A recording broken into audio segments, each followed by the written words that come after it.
বাৰে বাৰে প্ৰতাৰণা কিয়?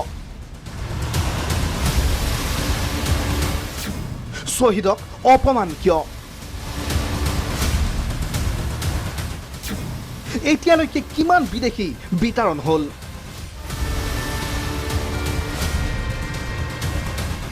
প্ৰধানমন্ত্ৰী মোদীৰ অসম ভ্ৰমণৰ প্ৰাক মুহূৰ্তত মোদীৰ প্ৰতি মহা অভিযোগ অসম জাতীয় পৰিষদৰ। অসম জাতীয় পৰিষদে আজি এই মুহূৰ্তত এই যিবোৰ বিগত সময়ছোৱাত তেওঁ দিয়া মিছা প্ৰতিশ্ৰুতি, আভুৱা ভৰা কথা, ভুৱা প্ৰতিশ্ৰুতি আৰু অসমৰ মানুহৰ মাজত এটা মিছা সপোন যিটো বিক্ৰী কৰিবলৈ অহা যিটো পৰিৱেশ, সেই সমগ্ৰ কথাৰ আমি মহা অভিযোগ আমি উত্থাপন কৰিব খুজিছোঁ। আৰু আমি অসমৰ জনগণে অতি আক্ষেপেৰে, দুখেৰে আমি ক'ব খুজিছোঁ যে প্ৰধানমন্ত্ৰী নৰেন্দ্ৰ মোদী ডাঙৰীয়াই বাৰে বাৰে আমাক কিয় প্ৰতাৰণা কৰে, বিশ্বাসঘাতকতা কৰে। গতিকে 16 মে'ৰ পিছত কিমান বিদেশী তালি টোপোলা বান্ধি গ'ল, তালিকাসহ ভাৰতবৰ্ষৰ প্ৰধানমন্ত্ৰী ডাঙৰীয়াই অসমৰ জনগণক জনাব লাগে। অসম চুক্তিৰ 5 নম্বৰ দফাক হত্যা কৰা হৈছে। সমান্তৰালকৈ মোদীৰ অসম ভ্ৰমণৰ প্ৰাক মুহূৰ্তত বিজেপিৰ ভিজন ডকুমেণ্টক লৈ সৰব ৰাজ্যৰ দল।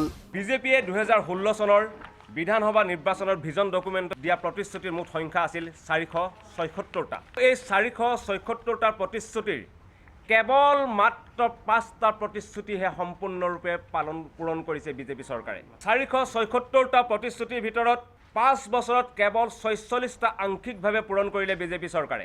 বিজেপি চৰকাৰে ভিজন ডকুমেণ্টত দিয়া 476টা প্ৰতিশ্ৰুতিৰ 425টা পূৰণৰ কোনো ধৰণৰ চেষ্টাই নকৰিলে। 5টা প্ৰতিশ্ৰুতি যি সম্পূৰ্ণ কৰিলে, তাৰ বিপৰীতে 17টা প্ৰতিশ্ৰুতিত সম্পূৰ্ণ বিপৰীত স্থিতি গ্ৰহণ কৰিলে। এয়া হ'ল সৰ্বানন্দ সোণোৱাল চৰকাৰে 2016ৰ বিধানসভা নিৰ্বাচনৰ পূৰ্বে অসমবাসীক যি ভিজন ডকুমেণ্ট দিছিল, সেই ভিজন ডকুমেণ্টত দিয়া প্ৰতিশ্ৰুতিৰ বাস্তৱ ছবিখন। এনেদৰেই বিজেপিৰ ভুৱা প্ৰতিশ্ৰুতি শীৰ্ষক সমীক্ষা উন্মোচনেৰে বিজেপিৰ মিথ্যাচাৰৰ বিৰুদ্ধে সৰব ৰাইজৰ দল।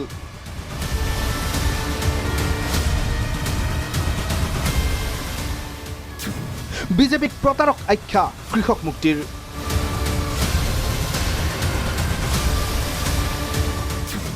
মোদীক অসমীয়াৰ চিৰশত্ৰু আখ্যা কৃষক মুক্তিৰ। প্ৰধানমন্ত্ৰীৰ অসম ভ্ৰমণক লৈ প্ৰতিক্ৰিয়া প্ৰকাশ কৰি কৃষক মুক্তিৰ অভিযোগ। অসম বিক্ৰী কৰিবলৈ পুনৰ আহিছে মোদী। প্ৰধানমন্ত্ৰী কিমান যে মিছলীয়া, কিমান প্ৰতাৰক, এই কথা আজি আমি ক'ব কাৰণে, অসমবাসীক জনাবৰ কাৰণে এনেকৈ আমি আপোনালোকৰ ওচৰলৈ আহিছোঁ। বিজেপি ভাৰতৰ আটাইতকৈ ডাঙৰ প্ৰতাৰক এখন চৰকাৰ। নৰেন্দ্ৰ মোদী হৈছে অসমীয়া জাতিৰ চিৰশত্ৰু বুলি আমি আখ্যায়িত কৰোঁ। অসমক পুনৰ বিক্ৰী কৰিবলৈহে আচলতে নৰেন্দ্ৰ মোদীয়ে অসমলৈ পুনৰ আগমন ঘটিছে।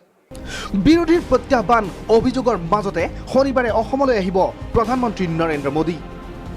বজাব নিৰ্বাচনী ৰণদুন্দুবি।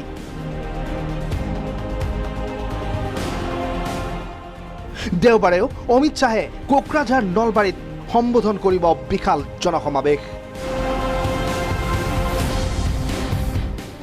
বিৰোধীয়ে উত্থাপন কৰা অভিযোগসমূহ এতিয়া কেনেদৰে প্ৰত্যুত্তৰ দিব মোদী শ্বাহ যুটিয়ে, সেয়া অসমৰ ৰাজনীতিৰ বাবে হ'ব যুগান্তকাৰী উত্তৰ।